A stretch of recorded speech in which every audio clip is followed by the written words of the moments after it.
Yo.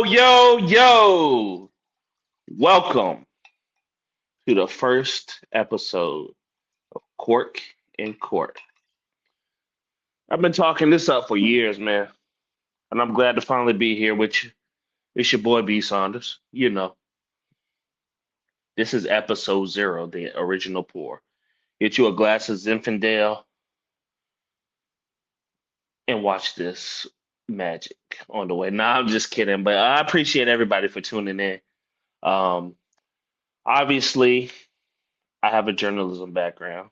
I did radio in college. I had my own podcast also in college. Didn't really take off. I didn't really share it with anybody. It's something I just kind of did to get reps and repetition in the media landscape. Um, like I said, I got a glass of Zinfandel here. It's jammy, spicy, and a little bit of unpredictable. Just like game 1 of the NBA Finals, because the Pacers will leave you wondering what the hell is going on. What the hell? What the Halliburton? How the hell are they up 1-0? You know? All right, so like I said, welcome to the first episode of Court Cork, where basketball meets the bottle. We're gonna be sipping wine. I'm gonna be trying out all different types of wines, wine brands, and we're gonna be talking hoop.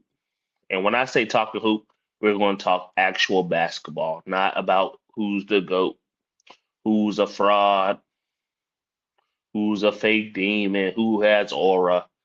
Save that bullshit for NBA Twitter. We're gonna talk real hoop. All right.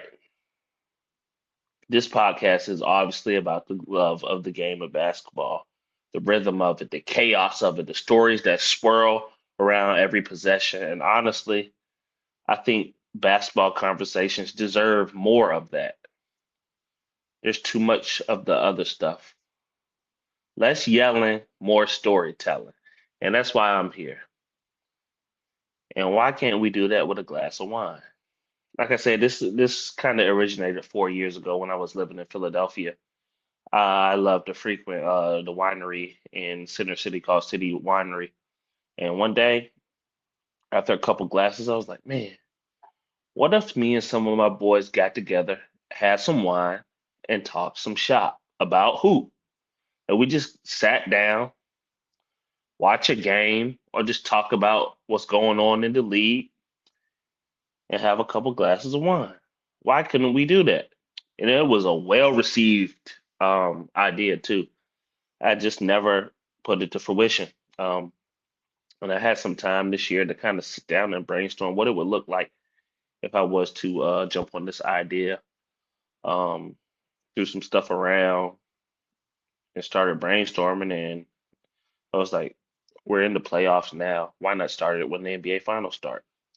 And thus, Court Cork was born. So get you a glass, sit back, and enjoy the show. Look, man, let's get into game 1. Let's get into game 1. The Pacers are up 1-0. The Pacers didn't lead for 47 minutes and 59 seconds last night. They led for 3/10 of the game. They led for 3/10 of the game on a Tyrese Halliburton jumper on the right elbow, just inside the line. But all that matters is they won, right? They up 1-0. They got to win 3 more to get their first chip since the ABA. Ain't that crazy? First chip since the ABA. Oklahoma City, the number 1 seed, the best team by a large margin this year, did everything right until the fourth quarter. They were up 9 with 2 minutes and 52 seconds to go. They had a 16-point lead in the second half. And they go home last night down 0-1. Got hit with a Halliburton haymaker. Andrew Nembhard going one-on-one, ISO ball. Twing, twing, twing, twing, twing. Oh my God, that boy got some sauce to him. And he got a green light that you wouldn't think that a role player would have. That boy got a green light. They give him the ball and say, let him cook. And he nice with it. Out of Gonzaga, that boy got a sniper shot to him too. one-on-one ISO.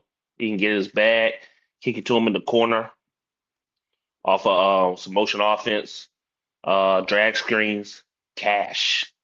Andrew Nembhard, that boy got a green light too. I mean, he won them game one against the Knicks by going scorched earth from three. I mean, every time he got the ball, it was going up. Wet ball, wet ball, wet ball, wet ball. He went crazy in the fourth quarter. And Miles Turner, their center, talked about how the NBA is moving away from them top names getting together and everybody calling them super teams. The Pacers are winning with friendship. They trust each other. Everybody has a belief that if I give you the ball, you can go and get a bucket. And they showing it all playoff long. They have 5 games like this in the playoffs, and Halliburton ended every single one with a game winner or game tying shot to send it into overtime. That boy cold. A lot of people call him overrated. And then he barely got any playing time during the Olympics, but that boy is showing cold. He's an all-star. Back-to-back conference finals, and he's in the NBA finals this year with a game winner in game one. Only had 14 points. Didn't have a great game at all. But that boy showed up when it counts. That boy shows up when it counts. Like I said, this Pacers team is fun. Rick Carlisle is the coach. I think Carlisle is probably one of the better coaches of the last 25, 30 years. Behind names like Phil Jackson, Greg Popovich, new age names like Eric Spoelstra, who's been with the Heat for almost 20 years now, which is crazy. Rick Carlisle, obviously, former NBA player, won championship with Boston. Coached Indiana back in the day after Larry Bird retired. Coached the Detroit Pistons before Larry Brown took them to a championship. And then obviously with the Dallas Mavericks, he won the championship in 2011. Rick Carlisle is that guy. This offense, they push the pace. They test your transition defense. They push the pace. They move the ball. You got guards setting screens for guards.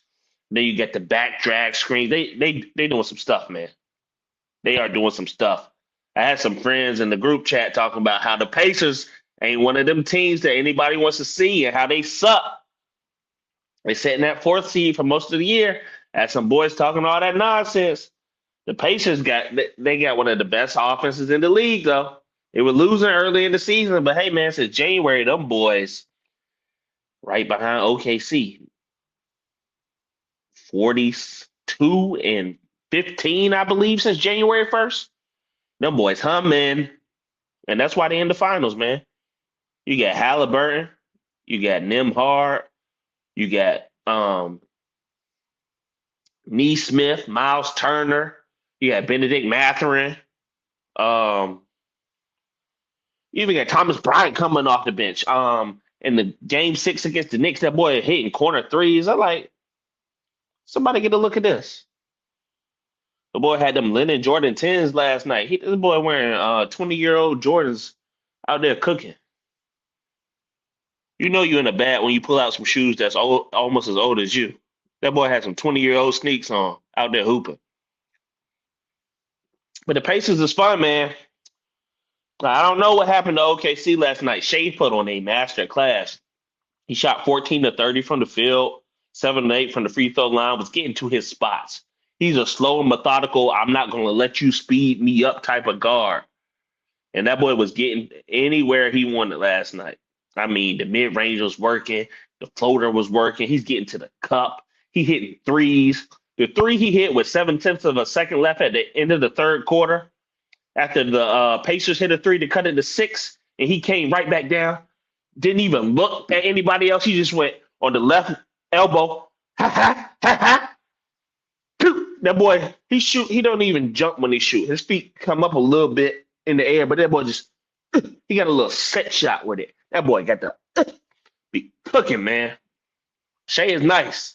A lot of people don't like that he tries to draw fouls, but that's the name of the game. Look, I'm a Joel Embiid apologist, so I'm not going to even get into the foul baiting. It's a master class.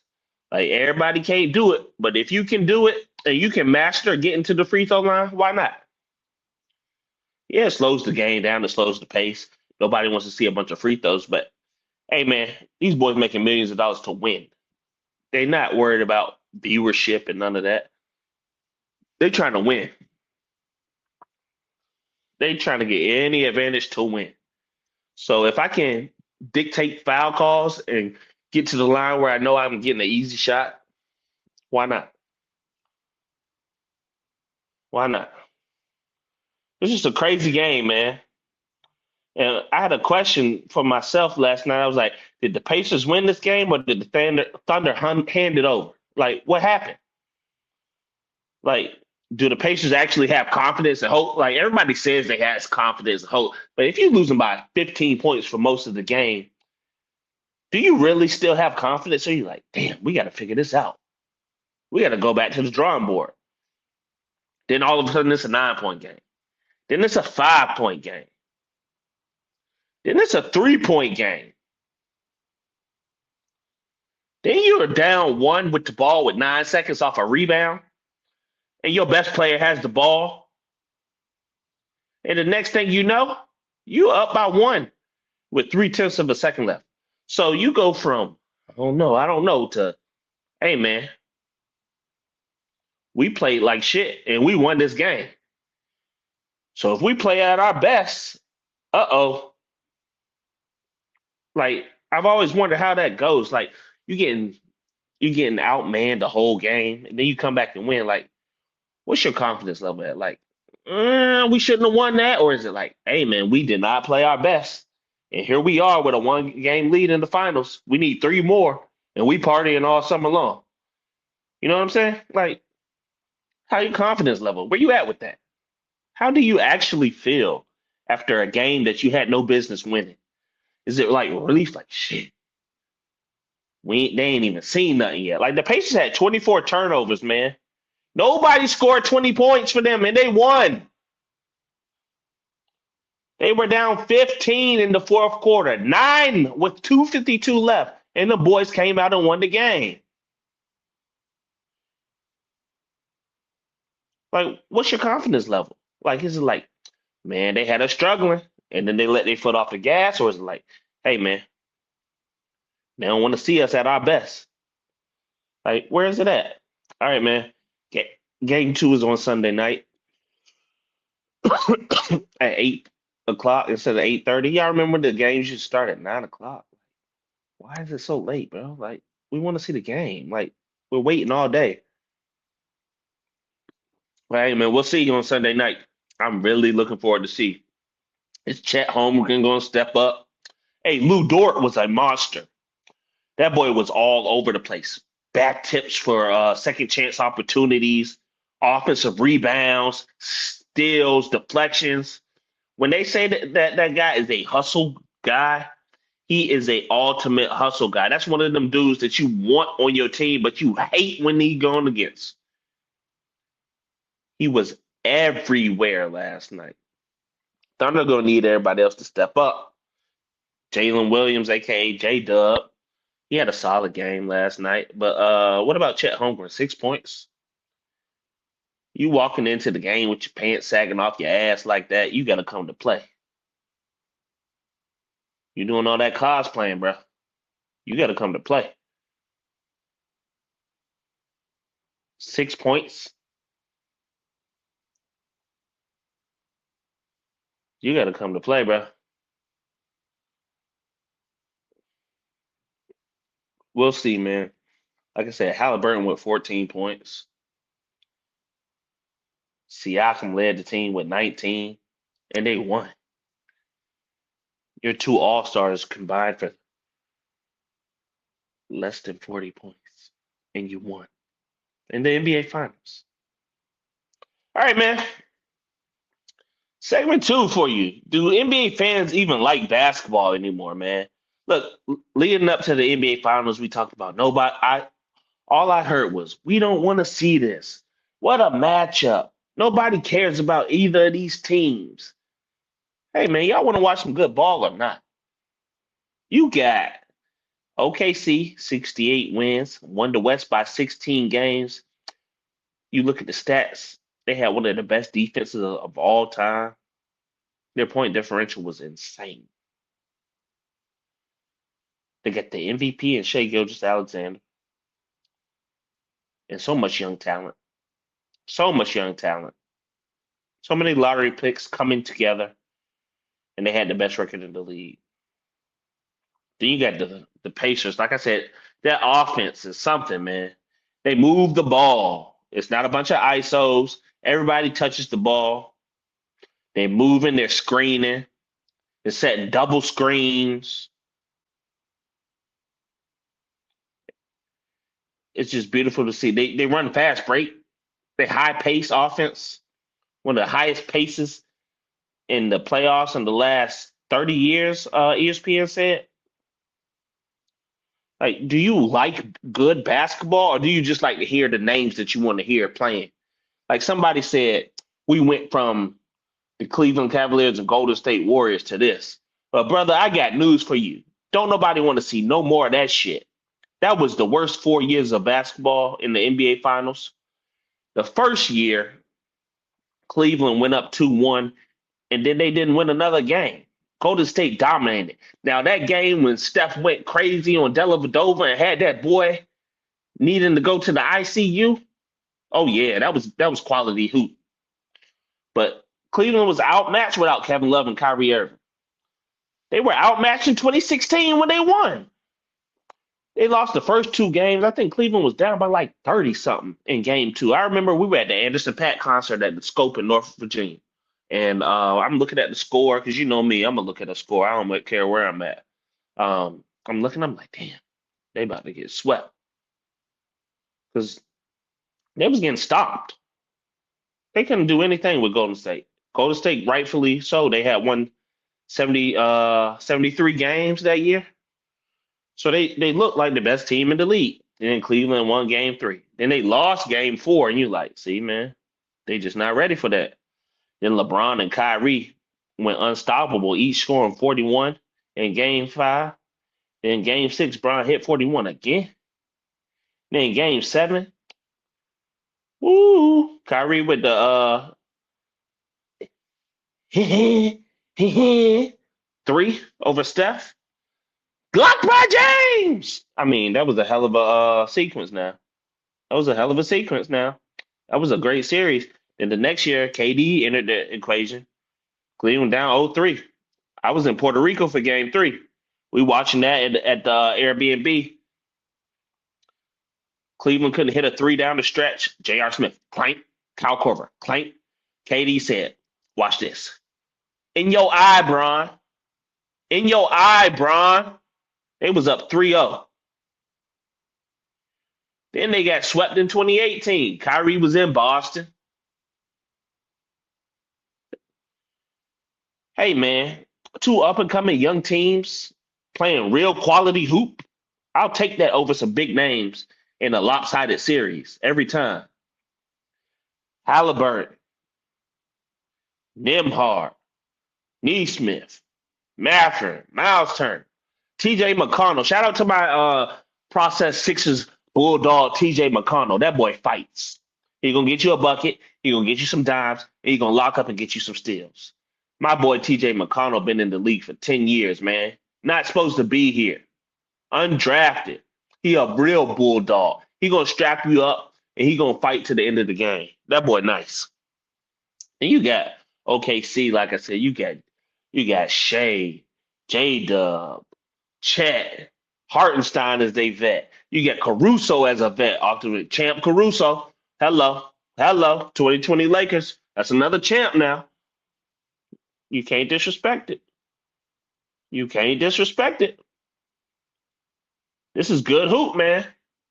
You got Casey Wallace. You got Isaiah Joe. That's another one of my Sixer boys. That boy shoot. He was shooting last night, too. Every time I see him coming in, he coming off a pin down. Whack him. That boy shoot. That boy shooting, man. I'm excited for game two on Sunday, man. I think this is going to be a good series. I thought it was going to go 6 OKC way. You give me 6 quality games, I'd be happy. Because last year was a snooze fest. I don't even want to see no more of that. I don't want to see no more of that. All right, man. Let's get into some WNBA hoops, man. WNBA been around for about a month now. It's looking all right, man. Hey, we got NaPheesa Collier is hooping, dog. She won that MVP, leading the league in scoring 25 per. She hooping. Minnesota 8-0. Oh man, she hooping. You got the defending champs. They 8-0 too. Stewie looking like Stewie. She filling up the stat sheet. She averaging 18 per game. Leading the team in rebounds. You got Sabrina as a second fiddle. She hooping. Then they got Isabel Harrison now. They got Natasha Cloud. She's a dimer. She's a dimer. They looking real good. They both 8-0. We're on the Clash course, man. Finals rematch. Hello. They both 8-0. Talk to me. Where we at? They looking good. Hey man, you got Asia Wilson. Them aces, my aces now. They 4-2. They looking good. Asia leading the team in points, rebound, and assists at the beginning of the season. That didn't sound so good because if she got to do everything, what's everybody else doing? But hey, man, she top 5 in points, rebounds, steals, blocks. And give me a pair of them A1s, the best new Nike signature shoe out. Them Indigo Girl blue joints. Woo! She got some heat on the way, man. And they tried to say, won't nobody gonna buy her shoe, and Caitlin Clark should get her shoe first. Hey, if Caitlin Clark get her shoe, good for her. But that's not what come first. You can't give a two-time MVP, um, Finals MVP, Defensive Player of the Year, first team All WNBA, NCAA National Champion, Player of the Year. She get dibs, baby. She get dibs, and she well deserved. And by the way, them joints is selling out like this, there's a market for it. Folks were trying to say there won't no market for it now. Come on now. Hello, two-time champ. Remember that back to back on them. Hello.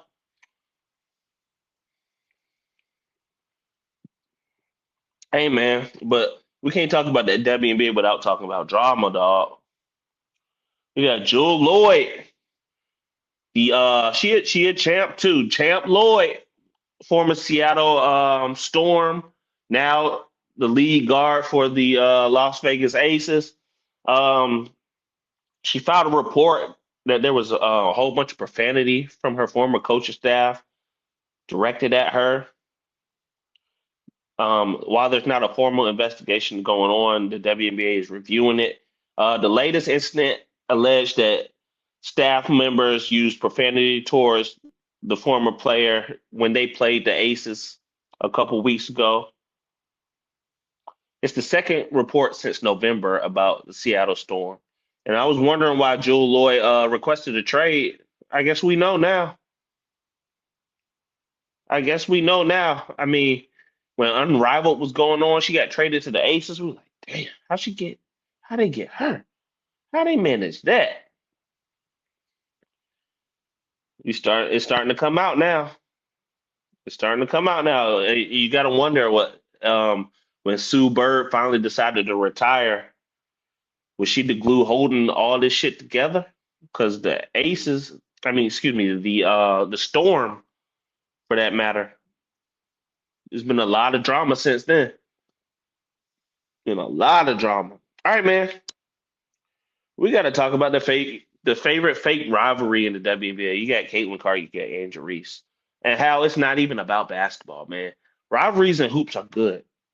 So if there was a real rivalry, it would be good for the game. I mean, Michael Jordan hated Isaiah Thomas. Kevin Garnett, Paul Pierce, they hated LeBron James. Dennis Rodman hated Karl Malone. Like rivalries are good when there's real animosity involved. Russell Westbrook took it personal every time he's played Kevin Durant since Kevin Durant hit them deuces up and hit the Bay Area. Hey man, I like that. But the Angel Reese and Caitlin Clark shit just gets weird. It's not about hoop. It's never about hoop. Sometimes it's white versus black, and it got so fucking weird that it went from two NFL players who now are prominent in the media space, Robert Garrison III and Ryan Clark, talking about it to a point where Ryan Clark said he didn't understand because he had a white wife, which turned into Ryan Clark having to reveal that he has a mixed race daughter with a white woman. Like, all this shit is goofy and weird. Like, leave it at hoop, leave it on the court. We don't want to hear none of this stuff. It's weird, man. Like I said, do y'all actually like hoop, or are y'all looking for fan fiction? That's what it comes down to. A lot of shit that don't got nothing to do with basketball is being talked about, and it's just weird and uncomfortable for a lot of people, bro. It stopped being about basketball and turned into a sideshow of culture war nonsense, man. Like, what are we doing? Like, seriously, bro, what are we doing with that? But shout out to the ladies in the W that's hooping, man. It's been a fun season so far. Paige Becker's coming in. She got a concussion now, so she's been sitting out, but she's hooping in Dallas. Kiki Ariefin, in Washington with the Mystics. She is almost a double double every night. Her and Sonia Citron, them girls got drafted and they put in the work. Hey man, well Leah Edwards, hey they might be slight in a couple years. Um, Georgia Moore tore her ACL. Just imagine if they had her. Woo! Hey man, come on now, come on now. The Indiana Fever were looking like championship contenders before Caitlin Clark hurt her quad. Start the season with a tripped up. She putting up 30 balls. Come on, man. Shooting beyond logo range. Caitlin Clark just a hooper, man. That two-man game with her and Aaliyah Boston in the second year, oh, they working. So when Caitlin Clark come back, oh boy, it's gonna be some shit. It's fun, man. It's been fun. You got Satu Sabale. She in Phoenix now. She one of the top scorers in the league, averaging a dub a game. It's some hoop being played in the W, man.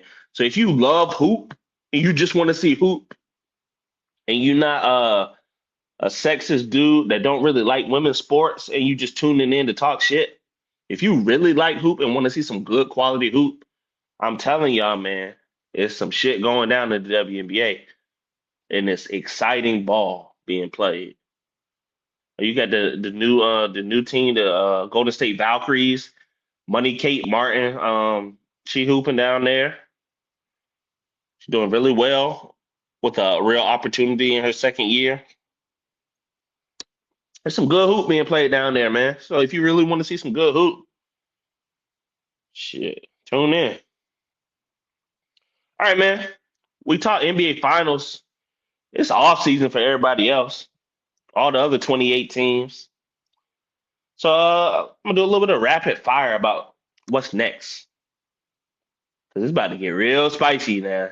It's about to get real spicy. All right, Milwaukee. They had an impasse, man. They got Doc Rivers as coach. Don't nobody want Doc Rivers as the head coach, man. And I'm a Sixers fan, so I tell you that front row. Don't nobody want Doc Rivers as their coach, bro. Nobody wants Doc Rivers. I mean, his claim to fame is the 2008 NBA championship game. I mean, you traded for Kevin Garnett and Ray Allen. It wasn't the coaching, bro. You had three Hall of Famers and Rajon Rondo in his second year as the floor general. Then you had James Posey and Eddie House off the bench. You signed Sam Cassell and PJ Brown late in the season for that veteran leadership who added. You had Leon Poe coming in doing something. You had Big Baby Davis. Like, Doc Rivers, you ain't no good coach, bro. The jig is up and your time is up. They need to let you go and start fresh. They should have kept Adrian Griffin in there. Just kept your ass at ESPN. The jig is up. I got smoke for Doc Rivers. We went up 3-2 against Boston in 2023. And instead of taking blame for not having the team ready, he said he didn't get enough credit for going up 3-2. Moral victories, Doc? Moral victories, Doc? That's not what we doing, bro. All right, man. Giannis is at an impasse. Damian Lillard tore his Achilles. They traded all their assets away. Brooke Lopez is 36. They traded away Chris Middleton. Um,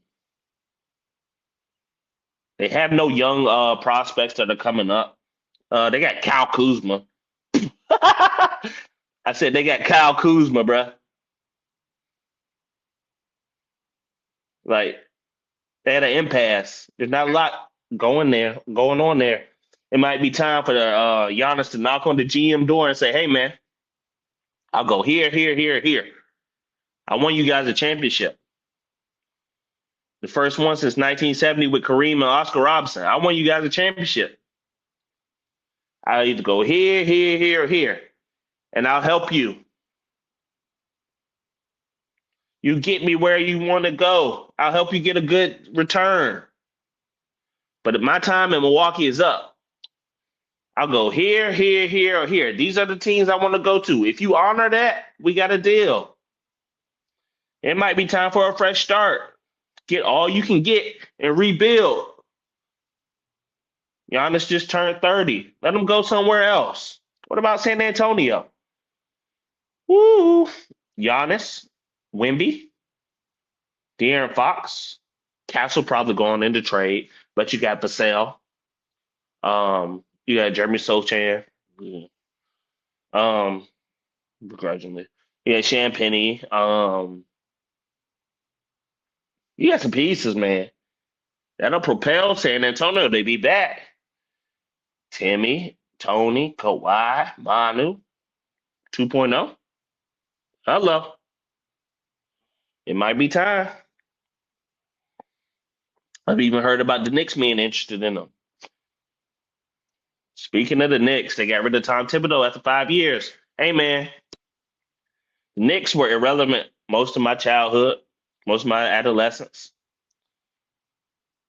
They had a little run with Melo, 1 second round appearance. I got smoke for the Knicks too. I don't like them. It's up every time. They fans used to infiltrate Philly, sit next to me in my season ticket seats. Why you here? This ain't MSG.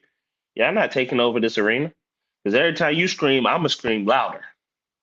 It's smoke every time. Especially after we played them in the playoffs last year. It's smoke every time.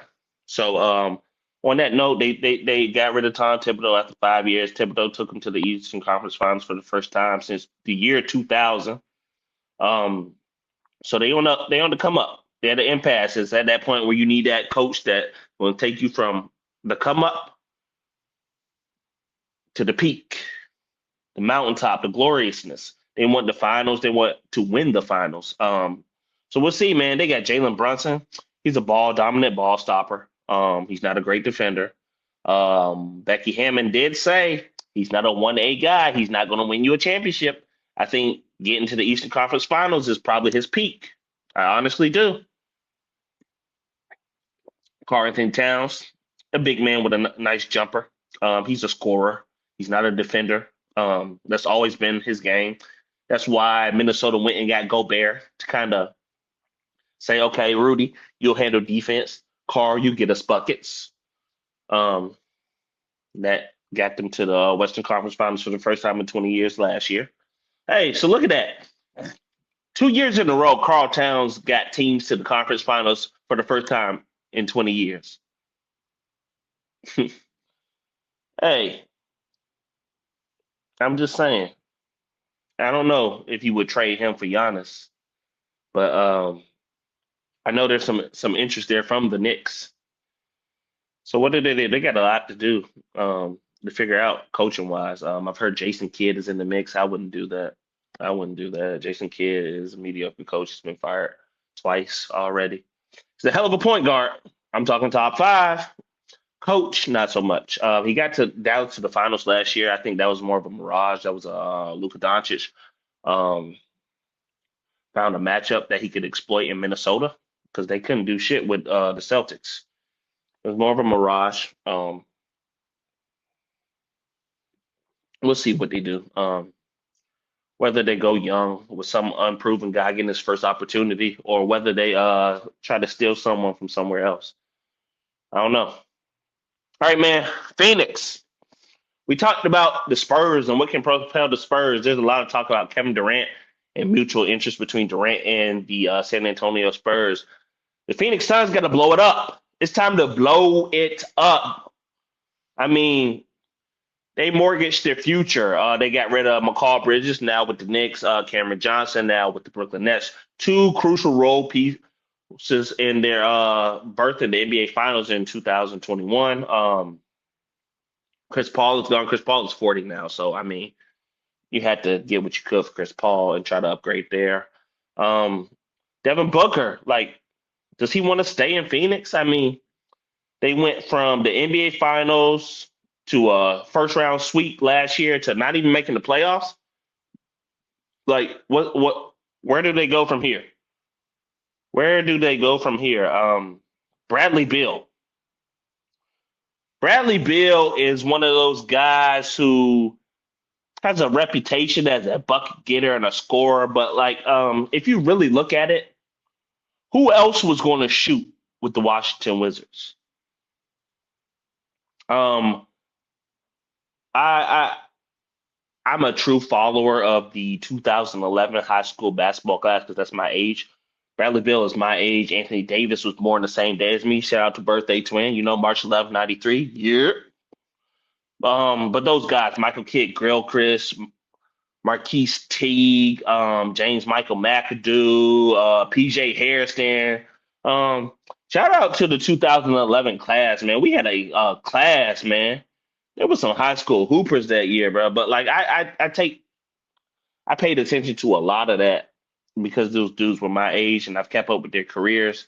Even some of them that didn't make it to the league or whose league careers didn't last as long. But Bradley Beal was heralded as the next Ray Allen. He ain't no damn Ray Allen. Bradley Beal is not a winner. He never won anything without John Wall, and when John Wall left, you see what he's done. He's making over $50 million next year, and he said he wants to stay. Of course, he wants to stay because he's making all that money. He has a no trade clause. I don't know how the hell he mustered to get a no trade clause.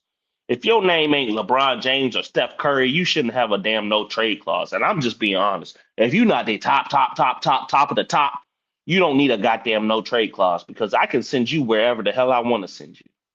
Like, how did he get that? I don't know, man. If I'm Phoenix, I might have to execute the largest and most expensive buyout I've ever executed because, like, he ain't doing nothing for them. It's been a failed experiment for 2 years. A first round sweep and then not making the playoffs with that payroll? I think not. I think not. It's just not worth it. So, like, at this point, if I'm Phoenix, D Book, you've been here for 10 years, bro. Do like you do with Giannis. Like, hey, man, what can we do to make this right for you? Where do you want to go?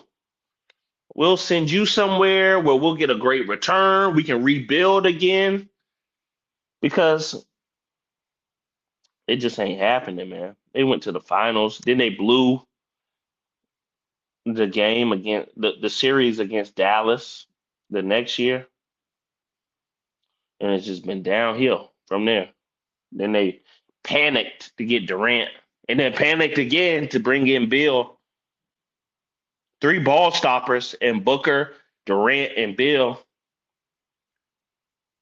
And one just ain't that damn good in Bradley Beal. He's not a winner. I'm gonna just be honest. He's not a winner. What about Boston, man? Right now, they are the defending champs. Jason Tatum tears his Achilles. That payroll is something. They're gonna be paying five guys over $30 million next year. Who's out? Porzingis is probably out. Drew Holiday might be out. Could you do something for Jaylen Brown? Hmm. Like, what do you do? Jason Tatum's probably out for the entire year next year. Like, what do they do, man? It's gonna be a retool. You know they're gonna be in the mix because Boston's always in the mix. They find a way. They find a way.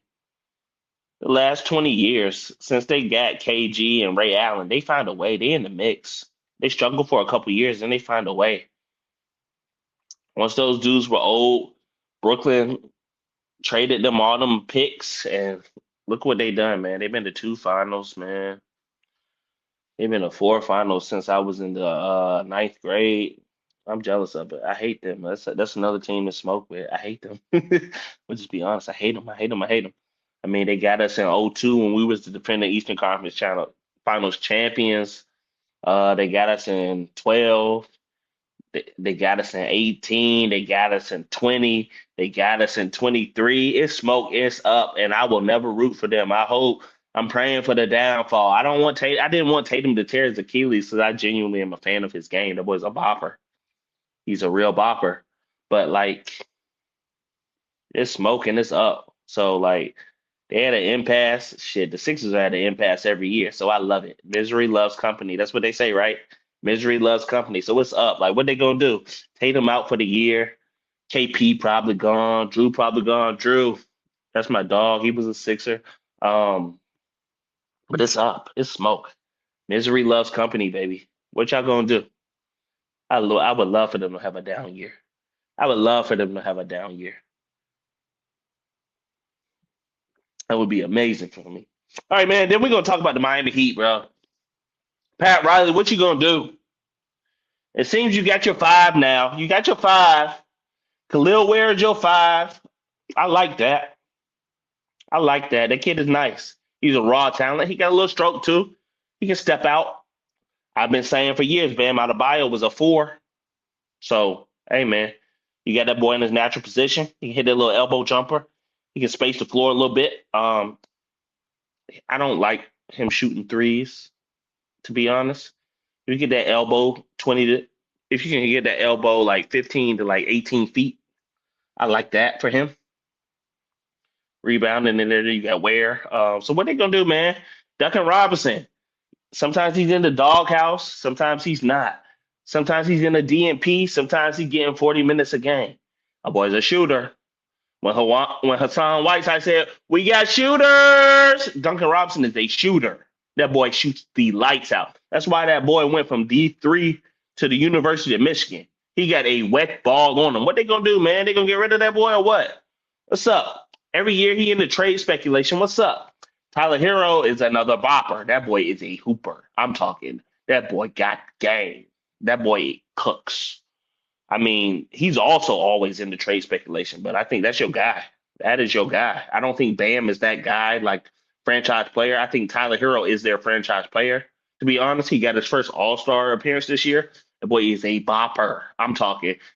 If I tell you go get me 40, that boy gonna give you 45. That boy is good. They got Terry Rozier. He gone. Josh Richardson. He gone. He need to be gone. I don't know. He played with the Sixers and he was ass. I'm sorry. He was just ass. So like, ain't no love lost there. I don't know. They got to make some moves though, man. They got to make some moves. It's time to restart.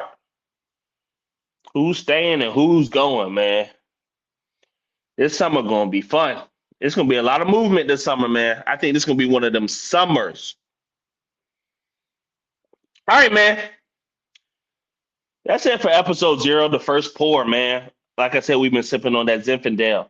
Um, we got a lot more coming your way, man. Like I said, court and court, man. This is what we doing. Court and court. We're gonna drink some wine. We're gonna talk hoop. We're gonna talk real hoop. We're gonna get into it. I'm talking about basketball. I'm a hoop head. I love basketball. I'll watch a pickup game when I'm running the track. I will watch a pickup game, man. I'm looking forward to watching.